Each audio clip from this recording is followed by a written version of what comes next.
Verskeie kwessies wat die jeug negatief raak, is die maand in die kalklig met die oog op jeugmaand.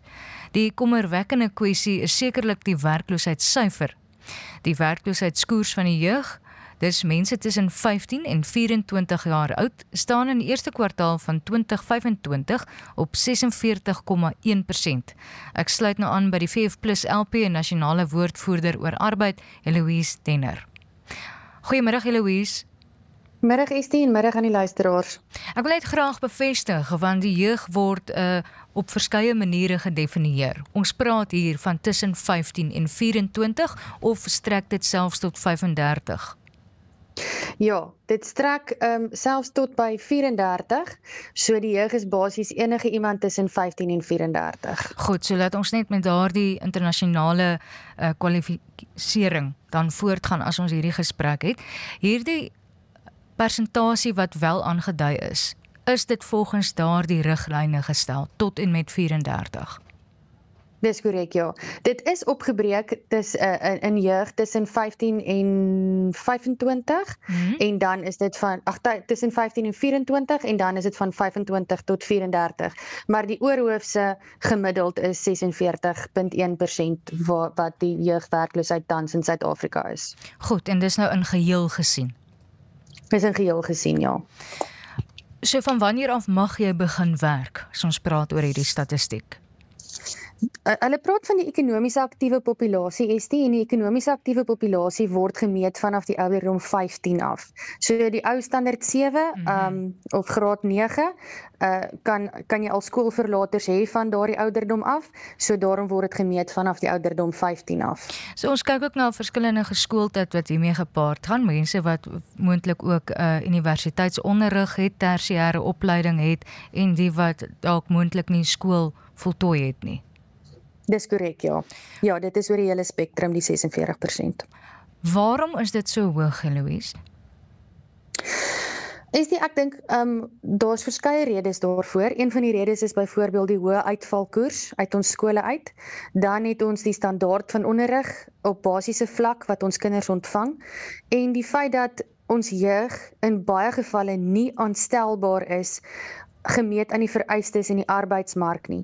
Daar's verskeie vaardighede wat 'n persoon moet hê om te kan werk en daar's 'n spesifieke ingesteldheid wat 'n persoon moet hê om te kan werk en ongelukkig is dit 'n feit dat baie van ons jeug as gevolg van verskillende omstandighede, swak skolering ensovoorts nie aanstelbaar is in die arbeidsmark en kan voldoen aan die vereistes van die arbeidsmark nie. Ja, nou daar is 'n hele paar fasette wat jy daar noem. Met ander woorde, die vlak van geskooldheid, maar ook 'n sekere ingesteldheid.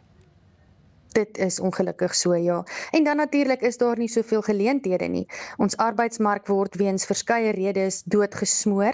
Die privaat sektor is die grootste werkskepper in die land, maar as gevolg van beperkende arbeidswetgewing, swak regering, swak plaaslike regering ensovoorts, is daar nie soveel werksgeleenthede vir die jeug nie, wat ook natuurlik bydra tot die werkloosheidssyfer onder ons jeug. Kom ons kyk nou vir al die jonger jeug van 15 jaar oud. Wat is die moontlikheid dat jy 'n werk gaan kry sonder 'n nasionale sertifikaat, matriek?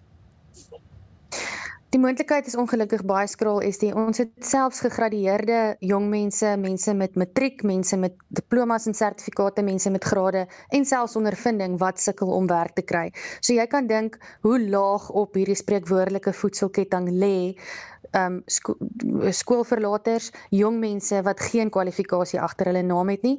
Statistiek Suid-Afrika het 'n spesifieke komponent wat hulle meet. Hulle noem dit die NEET rate.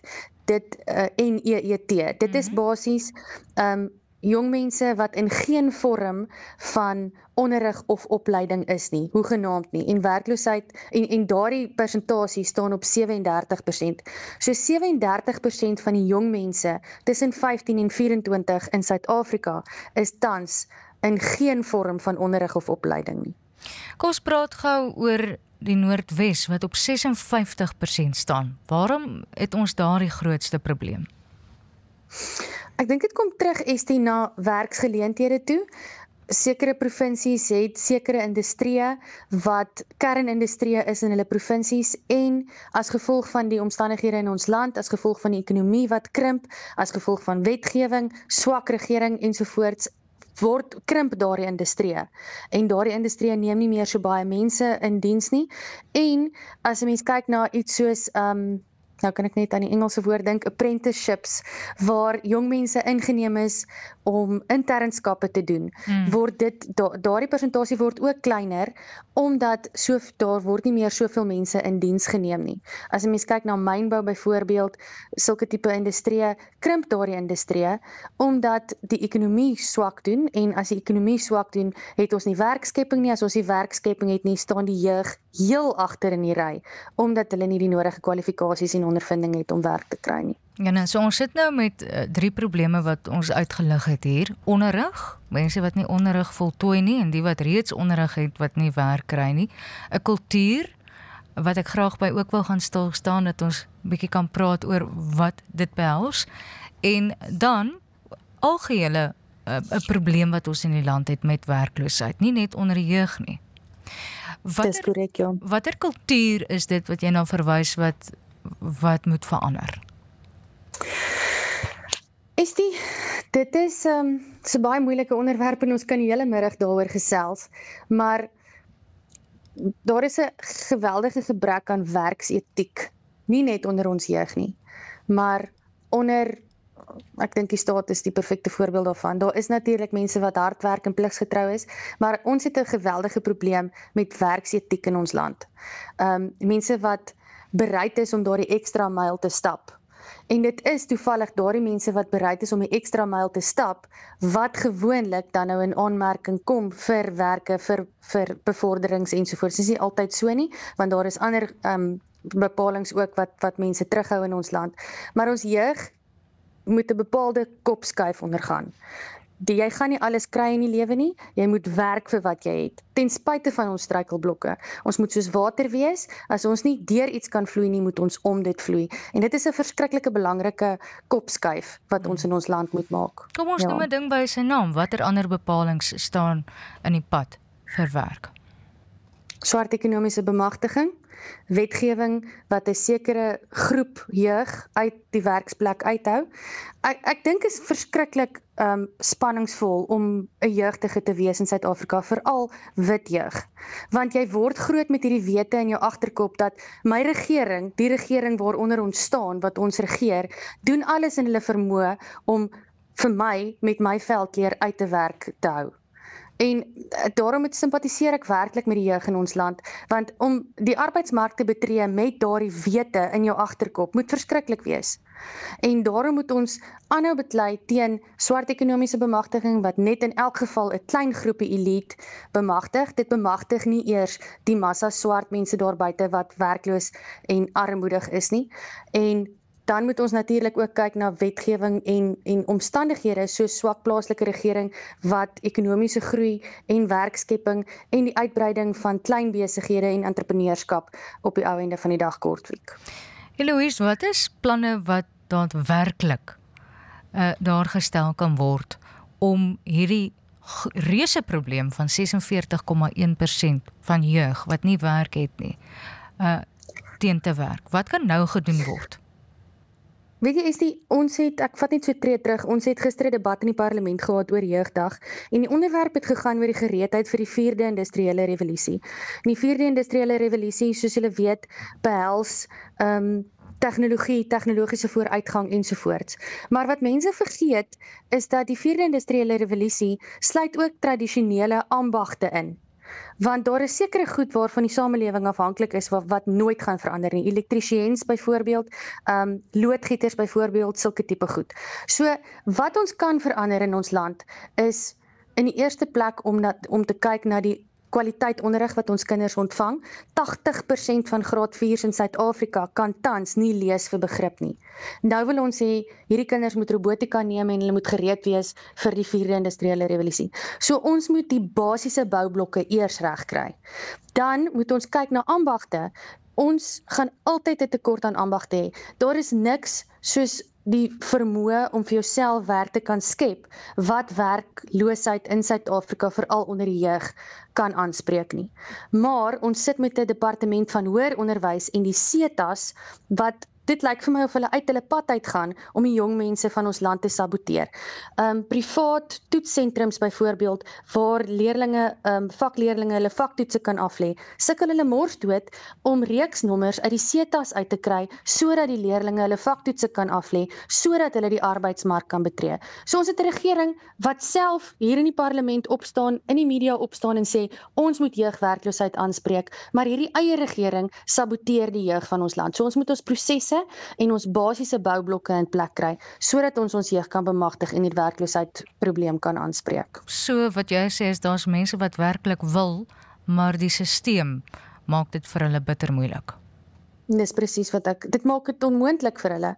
En ek kan myself net indink as jy nou alles gedoen het om tot op die punt te kom waar jy jou vaktoets moet aflê sodat jy kan kwalifiseer as 'n loodgieter of elektriesien byvoorbeeld, sodat jy kan werk, vir jouself kan sorg, vir jou gesin kan sorg, maar die regering kortwiek jou deur net eenvoudig nie vir jou 'n reeksnommer uit te reik nie, dan is dit sabotasie van ons jeug.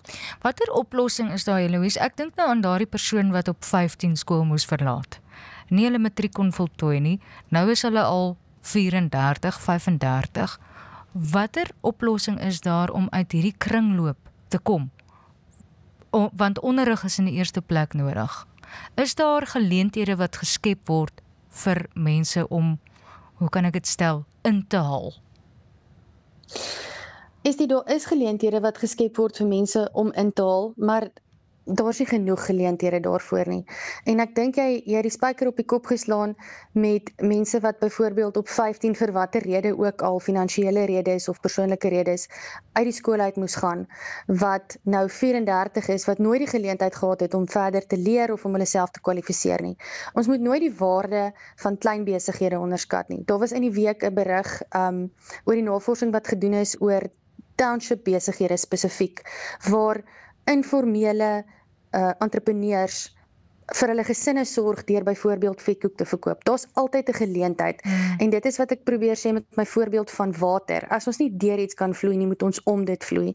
Ons moet vir onsself kan planne maak, maar dan gaan ons daadwerklike verandering in byvoorbeeld plaaslike regering nodig hê. Ons storm nou af op 'n munisipale verkiesing en ek dink nie mense besef altyd hoe belangrik dit is vir of watter invloed slegte paaie op werkskepping het nie.